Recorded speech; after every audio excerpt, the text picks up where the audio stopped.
Copyright disclaimer. Copyright disclaimer under Section 107 of the Copyright Act 1976. Allowance is made for fair use for purposes such as criticism, comment, news reporting, teaching, scholarship, and research. Fair use is a use permitted by copyright statute that might otherwise be infringing. Nonprofit, educational, or personal use tips the balance in favor of fair use.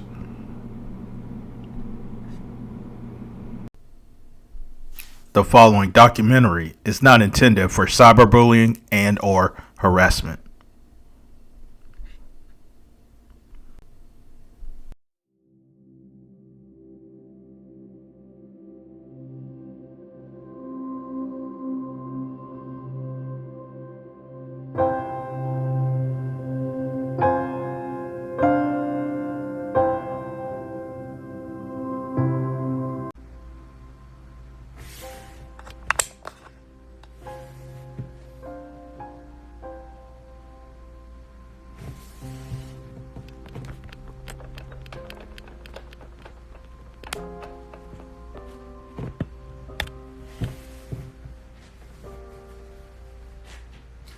Peace and Black Power, family. This is Dr. Umar Johnson, the Prince of Pan-Africanism.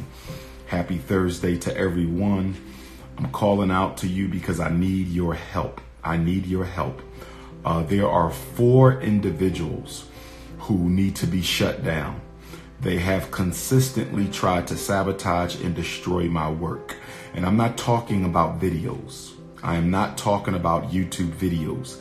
These 4 individuals have taken it upon themselves to contact every single place that I speak at and try to get the event canceled. Not only do they contact every single place I speak at in an attempt to get the event canceled, they do so by spreading fallacious lies about who I am and what I do. They're telling people that I smoke crack, that I went to jail for selling crack, that I went to jail for smoking crack, that I'm not allowed to be around children, that I don't have degrees, that I hate homosexuals, I hate police. These are some of the things that they're saying. Now, some of you might ask yourself, what does it matter what they say if the hosting organization or institution can do their own criminal background check on you? What does it matter what they say if the hosting organization or institution can do their own child abuse clearance on you? What does it matter what they say when the hosting organization can require their own FBI clearance on you? So the fact that they're making up these very, very slanderous lies about you selling crack and going to jail for doing crack, why can't the hosting organization do their own criminal background check on you? Pay a couple dollars, they can get a report on Dr. Umar Johnson themselves. Well, that's a good question. That's a very good question. But unfortunately, as you know, many of our people are extremely scared of white people. They are extremely scared of white people, and they are extremely scared of any type of negative press that they get. So when you get an email from someone misrepresenting themselves as a scholar, when you get an email from someone misrepresenting themselves as a pastor, when you get an email from someone misrepresenting themselves as a concerned member of the community, a lot of black people are so in terror of bad publicity, so in terror of white backlash, so in terror of any type of negative criticism that they can get from the media, they will automatically pull back from you. So what these 4 people do is they send emails out all across the country to every organization. If you look at my speaking list, they have contacted every single person and agency that has invited me to speak. All of the Black parent training sites have been located, have been contacted. All of the Black parent training sites have been contacted, and they have tried to intimidate and bully them into canceling the Black parent trainings that we have scheduled across the country. This is what these 4 Negroes are doing, and they're doing it with a letter because they send me the letters The letters say that I smoke crack. There's videos of me smoking crack. I've been to jail for selling crack. I do not have a criminal record. I do not have a criminal record. I have never done time in a prison or a jail. I am a certified school psychologist for crying out loud. I work in schools for crying out loud. I am a child and family therapist. I work with families and children. How in the hell can you have a criminal record working with families and children? It is absolutely ridiculous. But these four individuals have went too far. Some of you are good at research. I need their home address and I need their job address, and I'm going to give you their names. The true story of the Umar Johnson sector being toxic. Karma is a bitch.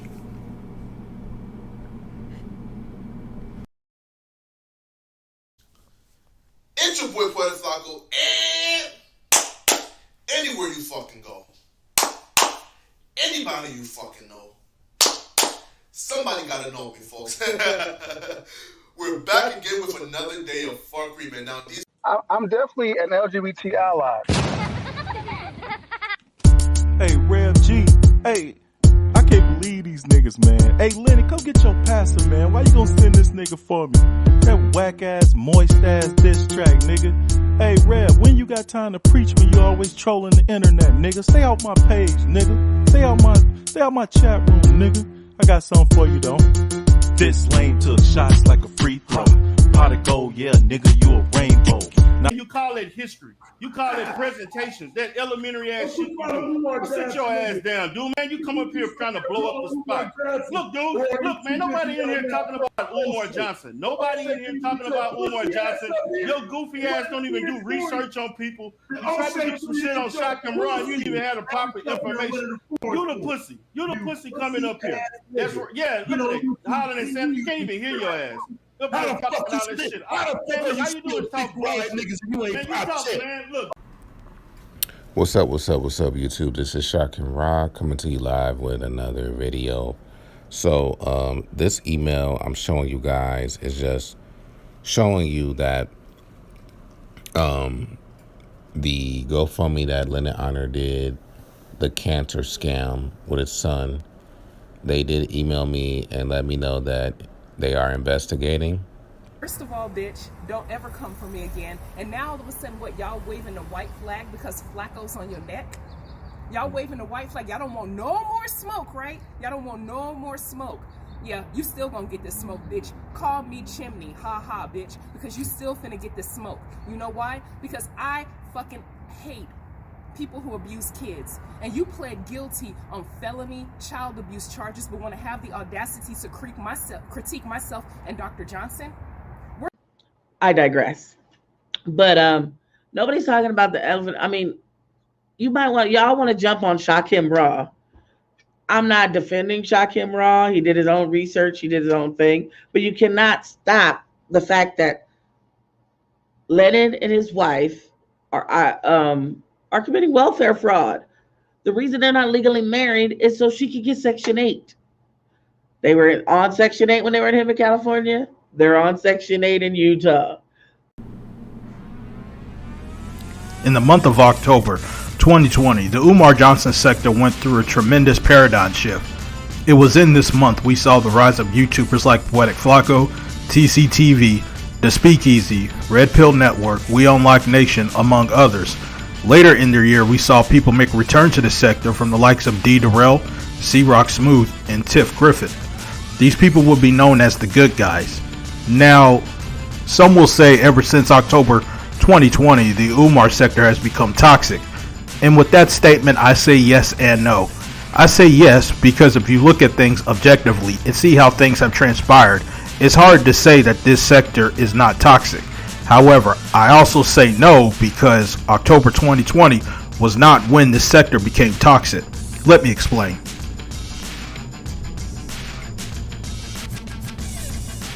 If we look at the definition of toxic, one of the definitions is it's very harmful or unpleasant in a pervasive or insidious way. Other words to explain toxic are dangerous, destructive, harmful, and unsafe. So is it really possible to say October 2020 was when this sector became toxic? Is it during this time that things went too far? Is it during this time that the things have gotten out of pocket?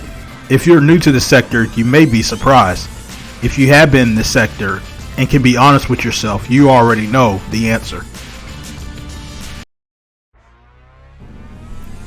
This short documentary will analyze the truth of the Umar Johnson sector being toxic and the results of it. We will delve into what happened in this sector before October 2020. We will look at a totally different sector and how certain events led to what many see as now a toxic sector, but in reality, there is a reason for everything. And sometimes in life, things seem to be different, when in reality, things were the same with no rose-colored glasses on. Now, there is a reason why I showed the infamous "I'm in your ass" video that Dr. Umar Johnson posted on Instagram in early 2020. It was a result of frustration and anger from the constant complaints the AFWs and anti-Umar people alike have sent to various commercial and non-commercial events he was scheduled to attend to, along with serious accusations being told without proof. For us to further understand what is going on here, let's define what an AFW is. According to Black Anonymous's blog, the AFW is a group of like-minded individuals who believe that people like Umar Johnson, who fraud, scheme, and scam other black people, need to not only go away, but subjected to law of the land.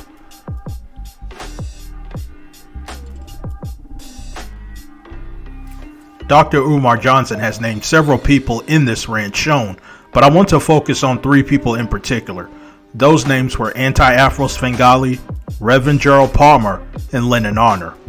Anti-Afro Svengali is the ringleader of the AFWs and has been known to make nearly 2,000 videos on Umar Johnson since April 2017. Rev G, a ordained minister who is an ally to the LGBT community, was a well-known AFW who, with AAS, has admitted to making several calls to events where Dr. Umar Johnson was attending. And then there is Lennon Honor, who is the most popular out of the group. Since 2018, Lennon Honor has made a name for his constant Umar Johnson live streams. One of the biggest criticisms people has had with Lennon Honor was his constant bullying on Umar Johnson when it comes to making fun of African spirituality, dressing up in daisikis, playing songs about him, and even went as far as to portray Umar Johnson as a drug addict. With what I just described, would you consider this to be a sign of toxicity? Is there really justification to go out of your way to mess with a person's livelihood, no matter how much you dislike the person, especially when they have done nothing to you personally? Again, keep in mind, this was prior to the Umar Johnson rant video. One of the biggest stories in this sector was the allegations of Lennon Honor being a down low man. And many believe Poetic Flacco, who reported this allegation, was making it all up and claimed his evidence was lacking. This also was directed at Stefan Catano. He claimed Lennon Honor was sexually inappropriate towards him, however never showed evidence. However though, you have to ask yourself, how many of those same people who criticized Stefan or Flacco were giving Lennon Honor the same energy prior to February 2020 when he was presenting Umar Johnson as a drug addict as a fact? To this day, there has been no evidence proving Lennon's claims.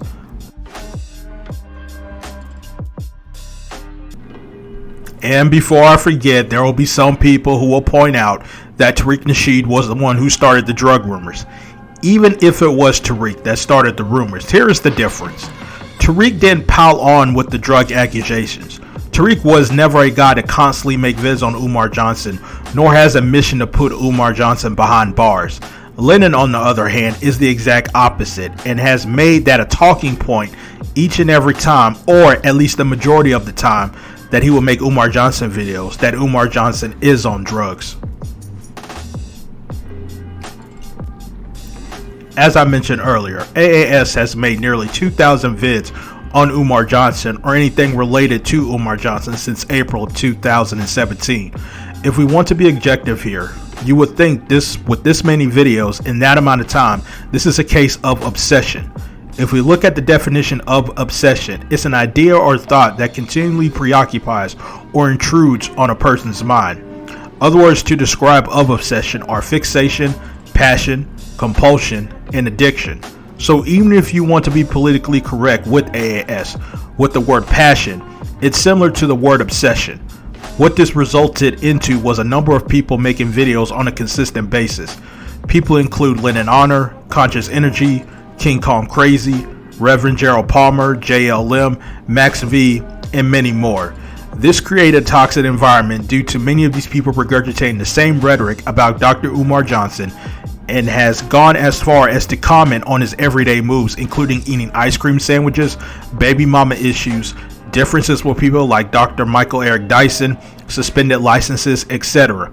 If we go back to the definition of a AFW and put logic to some of these videos, it's safe to say Umar Johnson being criticized for wanting 2 wives won't put him in jail. Him eating an ice cream sandwich or eating pizza isn't something he will get arrested for. And even if we are talking about suspended licenses or child support issues that may get him arrested, it contradicts the mission of a AFW, because your main issue with Umar is that he is a scammer. He wouldn't be going to jail for scamming, but for breaking the law outright if that were to happen. This was something that was starting with AAS in 2017, and since then it created a toxic environment. Reb G may be the most controversial for being an ordained minister that believes in LGBT rights. Now, I'm not a religious person, but what I will say, for a reverend to say he is a LGBT ally creates not only tension for people who are religious and pretty much a toxic environment. The day of this recording, Reb G's YouTube channel has vanished, but while he was there were heated debates with the likes of D. Durrell, and comments were made from people like C-Rock Smooth over the past year surrounding Reb G's stance on LGBT issues. It's a rather interesting yet confusing way to look at Reb G, and for any so-called reverend to have this type of stance on LGBT rights is a big contradiction and can cause tension with strong religious people.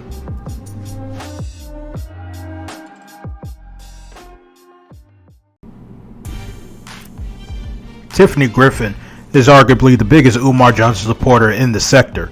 She is known to be very outspoken and has been the center of some controversy with the AFW. You may be wondering, how did she get lumped into this sector? Was she like everyone else and just decided to make YouTube videos? Instead of me telling you, I'll allow her to tell you herself from a video uploaded in March of 2020. Keep in mind, this was a month after the Umar Johnson rant video.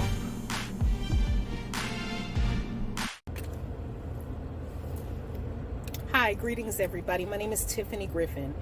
I want to do this video to address Anti-Afro Svengali. She has done a video bashing me, and this is my response to her. But let me give you guys some background on why she decided to bash me.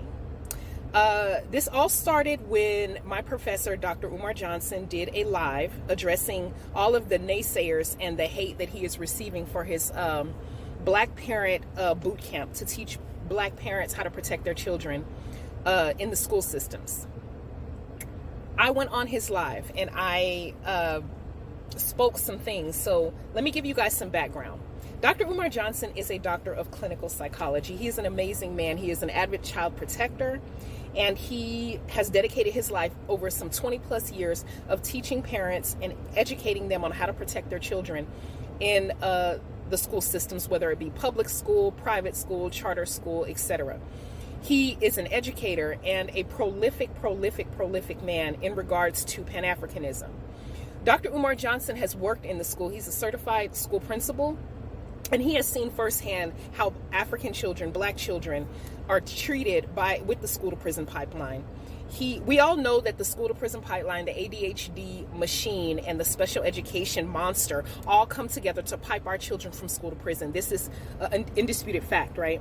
So Dr. Johnson has dedicated 2020 to going to various states and cities, holding conferences and a training to teach parents how to how to be advocates for their children. And it's open to anyone. You don't have to necessarily be a parent to be a part of this training. You can be a concerned citizen like me. I'm not a parent, but I love kids and I do work with children. So I want to know this information to help me better do my job as a community advocate. Now, Dr. Umar went live about 2 weeks ago. I went on his live and his question was, should he hold a forum to talk to the people who are giving hate to him face to face? I went on the live. I tapped in and I asked if he would bring me on, and he did. And I called out 2 people. One was Gerald Palmer, who is a pastor out of, I want to say, Oklahoma, and the other one is Anti-Afros Bengali, who lives in my state of California. I'm in Los Angeles area. I stated that the lady is delusional and sick and twisted and demented. Those are my exact words that I stated, and I stand by that. I'm going to double down. I really truly believe that there is some psychological disconnect with her. And I stated that I believe that Dr. Johnson absolutely should not hold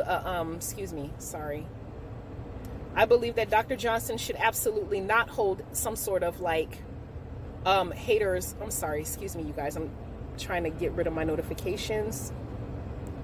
That he should not hold a forum. And the reason why I say that is because you can't reason with somebody who has a psychosis. Your words are going to fall on deaf ears, okay? She got very much offended by that, and her panties went directly up in her behind because she got really, really upset with me saying that and decided to do a 20-minute video bashing me. So here's my response to her. Okay. I stated in the video, and I'm going to go ahead and quote myself verbatim. I stated, quote, I wish I knew where she lived, and, quote, she needs to be neutralized. And I'm going to back up what I said. Yes, I meant what I said. And I'm going to clarify exactly what I meant. Basically, in her 20-minute video towards me, she took that as a threat. She stated that I threatened to do bodily harm to her, and that wasn't even my intent. That I never once said I was going to come and hurt her. I never once said I was going to attack her or harm her in any absolute no way. When I stated I wish I knew where she lived, is because I need to have a conversation with this lady. This lady has done over 900 videos, approaching 1,000 videos bashing Dr. Johnson. I believe that she has some sort of psychological disconnect, but in order for me to know for sure, I would have to meet with her face to face and talk to her. So on her YouTube channel, she bashed me and stated that I'm a threat. And right after my quote of, quote, I wish I knew where you live, and she went on to post a video of a lady out of Seattle, Washington, who was arrested for terrorist threats.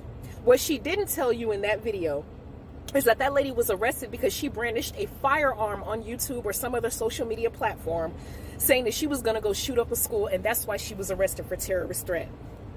You ignorant lady.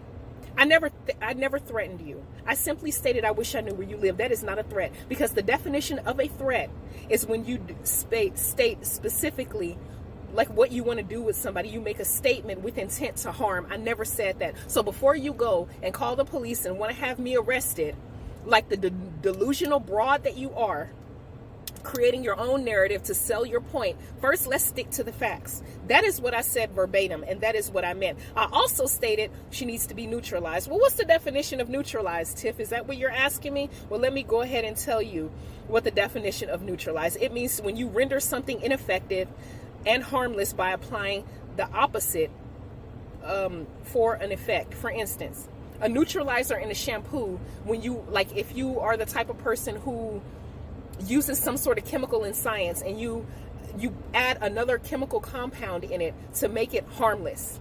My idea of neutralizing you is to get your YouTube channel shut down and to shut your mouth, or to notify your employer of the shenanigans that you're doing online by doxing people, because that is what you do. I never once said I wanted to harm you, and I don't have any intent, but I'm going to address that last in this video. I'm going to get more into detail with that, okay? Secondly, you did a video on me referring to my looks. Yes, you did. You stated that I am a wayward creature, a hyena yelp, and you said that I was a train wreck. This is coming from you who do not even show your face online. You will not post a photo or a picture or a video of what you look like. I have my entire face, my body, my name right there. I've been online for well over 10, 15 years, however long it may be. My social media presence is prevalent, and people know exactly what I look like. I am not ashamed of the way I look. No, my body isn't perfect, but honey, I am 6 feet tall, 175 pounds of beauty. I have stretch marks, as you can see, but they're beautiful. And everything about me, I love. Everything about me, I embrace. Every flaw, this guy is hollering at me, excuse me. Every flaw that I have, I own it. I don't hide behind the lens of a decrepit old crone's voice, bashing people's looks, but I'm too self-conscious to show my own. I say like this: if you're going to sit up and bash the way I look and call me a train wreck and call me a hyena and call me a creature, show your face. How about the two of us get on the stage and we let the people of the audience vote who's the beauty queen? I guarantee you it won't be you. To further clarify the definition of neutralize, it is to render something ineffective or harmless by applying an opposite force or effect. Other words to describe neutralize: counteract, offset, invalidate, or wipe out. If we are really being honest with ourselves, can we honestly say that AAS was threatened by what Tiffany say? I say no. Even if we are going to cape for AAS with the word wipeout, what can be validated to think that this was a threat? Could it be the channel be wiped out? How about her toxic behavior be wiped out? Or what about wiping out her rhetoric? This is what I got from the word neutralize in the context of what Tiffany was telling Dr. Johnson. AAS clearly was being a drama queen and created unnecessary conflict based on someone having a different opinion than her. This wasn't AAS' first go around with other people in this sector, but this is an example of her toxic behavior stirring up unnecessary drama. So for those of you who was thinking who sent Tiffany Griffin, well, you gotta think anti-Afro Svengali. This wouldn't be the last time we saw Tiffany Griffin on the scene, as we saw some other AFWs coming for her since that last video she uploaded. This time it was by the AFW couple E and J. What's weird about this one is that they came for her based on Tiff responding to anti-Afro, and for that E said a very weird saying for her title. Woo, today, yeah, go ahead. What you about to say? Today we are going to talk about this lady right here. This is Tiffany Griffin. I don't know if you know, I think we are kind of late because somebody in the comments said, oh, y'all must not have heard about Tiffany. But we heard about her now because she done came for the Svengalis. And when you come for the Svengalis, you come for all of us. Don't play with us, lady. We are not playing right now. Not even a little bit. I mean, this lady done got ratchet for real with the Svengalis, and we're going to talk about it. They will make another vid on Tiffany in which Tiffany responded. But the main part I want you guys to focus on is the comment section of these videos. As you can see, people were making foul remarks on Tiffany's looks, and E and J were hearting them, and at one time, they responded to one foul comment.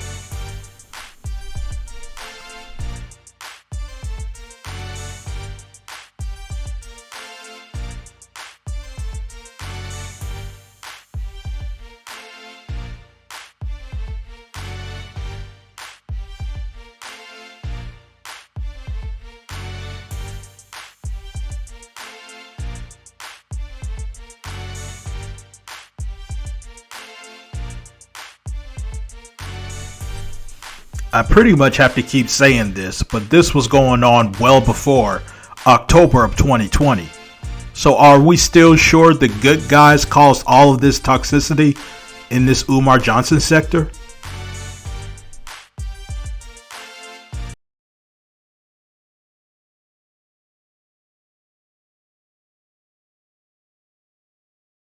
Good morning, everybody. This is D. Jarrell at the practice. I wish everybody a good morning today. I definitely want to talk to you all just in a discussion of everything that has happened, particularly the video that got shut down yesterday, and the video in regards to Black Anonymous, aka Nicole, which was also taken off of YouTube. And so, you know, right now I'm kind of hanging out. I'm getting ready to go to Dr. Boyce. Well, I have a session I have to do. You know, unlike Mr. Palmer, I actually really work.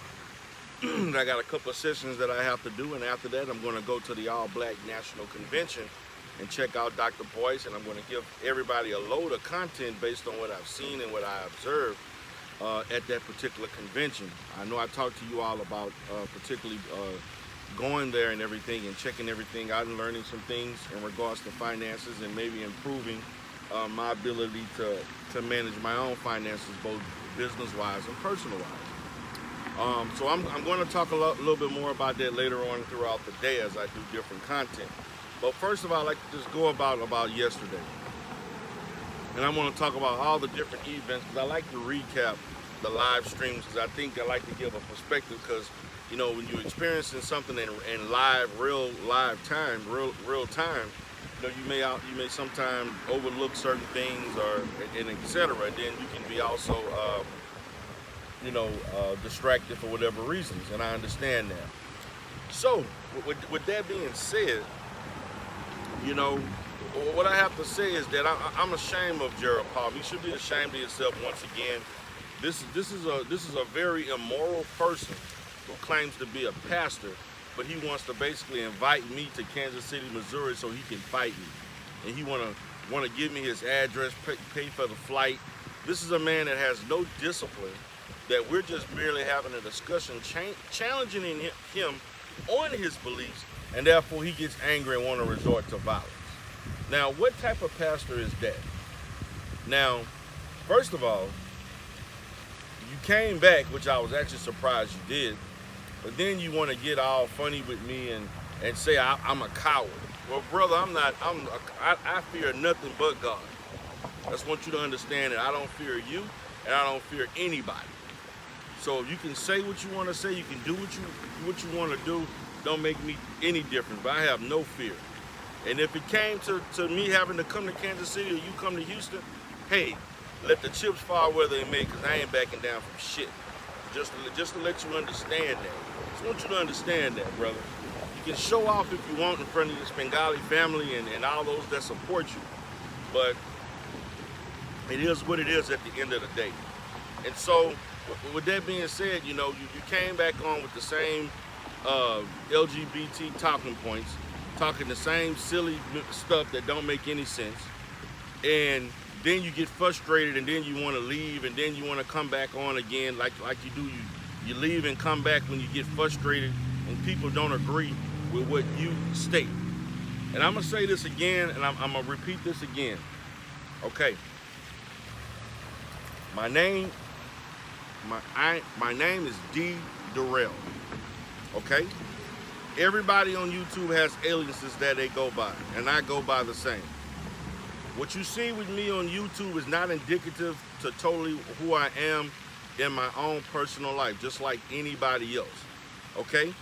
Although a lot of what I say is influenced by the personality of the way I function on a day-to-day basis, okay? Just want to let you understand that, okay? What you see on YouTube, particularly with me in videos and live streams, is supposed to be somewhat educational. It also is supposed to be interactive with others, and it also can be construed as entertainment. By any means, not by any means, am I functioning on YouTube to engage in therapeutic activities with anybody. If anybody would like to have therapeutic activities with me or services, they will do so by the information that I provide in the box, in the information section. And then if you contact me in regards to those services, then I will introduce myself by my personal name and what I do, and then I will go through the whole process of consent forms and information and verification to provide those services, whether it's in person or through telemedicine, okay? That's what I am. That's the difference, okay? This is YouTube, where you have the ability to create your own character, your own personality, your own aliases, you know, your own alter ego, and etc. Okay? I have the right to basically function just like anybody else on YouTube that chose to do something that's in the contrary of who they are, is an extension of who they are, or an alter ego or the opposite of who they are. Okay? And you can't do anything about that, Gerald. So I am tired of you trying to hold me as being unethical when I am not functioning as a therapist on YouTube. It's no different from Dr. Phil, who has a show.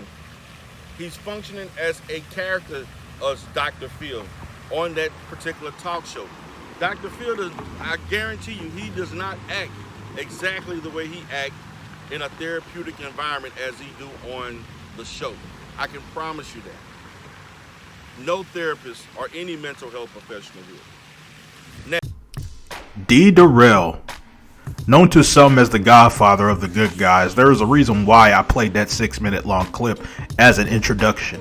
This man was the first well-known enemy to the AFWs, and this dates back as far as 2018. It was in March of 2019, however, where he was really into the Umar Johnson space. Known as a strong Umar Johnson supporter and a admitted donor, D. Durrell was one of the few people in the sector to publicly support and defend Dr. Umar Johnson. One thing you need to understand, during those years, the sector was completely dominated with anti-Umar Johnson content. You can make a case that that is the case still now, but back then it was very taboo. D. Durrell would gain a following with this back and forth responses to the likes of AAS and Rev G, and even had a debate with Lennon Honor. This was, to knowledge, the only debate Lennon Honor had besides his Hip Hop Uncensored interview with Jamal Johnson, the father of Umar Johnson. As time went on, around the summer of 2019, according to D. Durrell, he was doxxed and was being told by the likes of AAS to be reported to get his professional license taken away, his insurance company get called, and the Open Path site to take action on his counseling credentials for hate speech.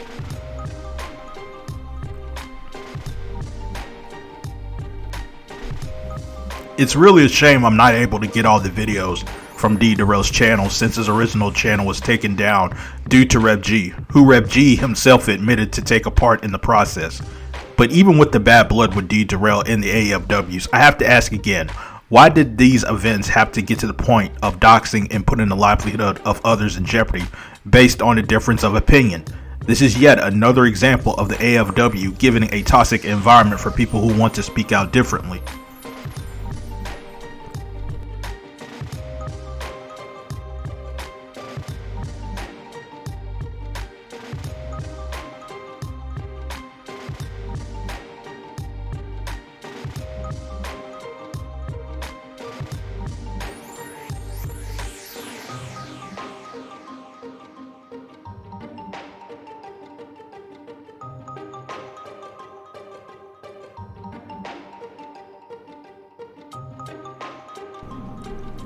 Nelson Nobles, another Umar Johnson supporter who also had heated debates with Rev G, was fired from his job due to Rev G making complaints. D. Durrell wanted to do an interview with Nelson Nobles, however he unfortunately declined. So I will ask again, how can things like this go this far based on having disagreements with other people? Toxicity much?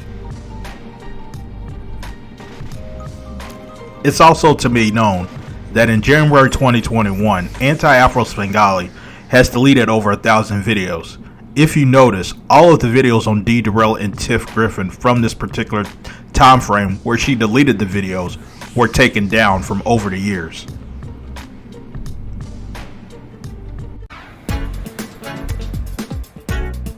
Well, I've never actually been to Africa, so today I took the Dodge Durango south to Chatham, where I heard I could get a great taste at Iasa. What many consider the breaking point for the Umar Johnson sector, whether you were anti, pro, or neutral, was the Yasa's restaurant controversy. Umar Johnson was scheduled to have a book signing, and the AFW took it upon themselves to call and harass the restaurant, questioning the event happening. They claim it was due to COVID guidelines, however, you couldn't make a judgment of them breaking guidelines until the event actually happens. This outraged many people in the sector, and the AFW faced a major backlash. So much backlash, in fact, some AFW supporters spoke out against it. There were even cases where people were making orders to the restaurant and never picking them up. There were bad reviews being left, so for the sake of them having the Umar Johnson book signing there. It was this particular toxic tactic that led to the debut of Poetic Flacco in the Umar Johnson sector. Poetic Flacco said on numerous occasions the harassment of a black-owned business was his reasoning for speaking out. Claudia Taylor, who arrived at the same time as Flacco, also stated that that was her original reason for coming into the sector. Monty Woodgrain also spoke out against this, and this was also the start of the Linen Honor expose you see today.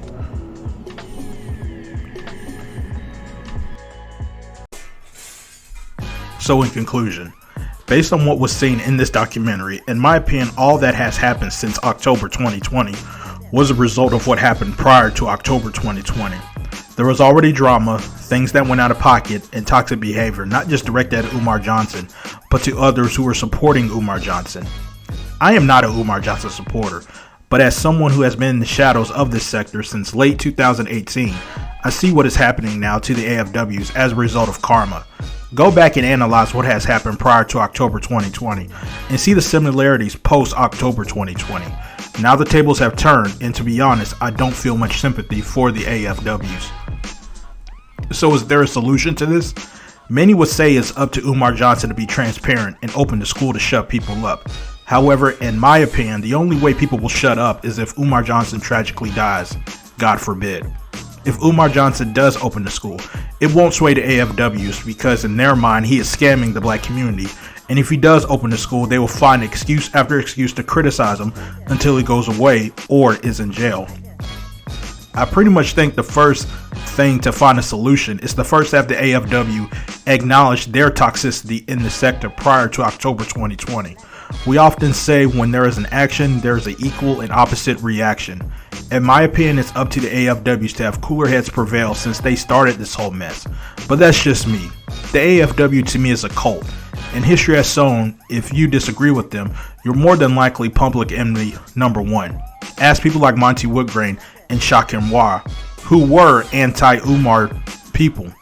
To sum up this entire sector, I'll leave you with this. Karma is a bitch. Yo, Nay the Great, go ahead and take us out one time.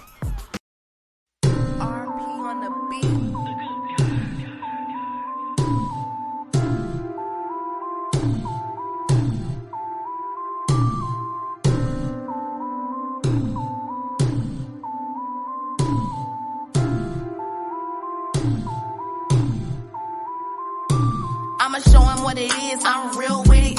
You don't work, you don't eat, I'm a meal ticket. I'm like Jordan on the beat, I be the real Pippin. They must be looking for their luck because they still tripping. Tell them I say get with it, call me Corona cause I'm sick with it. I'm my biggest critic, so organic they could just mimic. Soft lips, chunk in the trunk, he call me Lil Snicker, real thickums. And I can't get down with no lil niggas, real picky. And they be dreaming about it real vivid. I ain't gotta tell him fuck her up because he will kiss it. Minute I leave his eyesight, I bet he will miss it. Lil Miss just warming up, I bet they will feel it. Will feel it, I make this here but a real niggas, real bitches. Is never hating on the next, getting real digits. My life real, over here we getting real. Over here we getting real, over here I know they will feel it. I make this here but a real niggas, real bitches. Is never hating on the next, getting real digits. My life real, over here we getting real. Over here we getting real, yeah.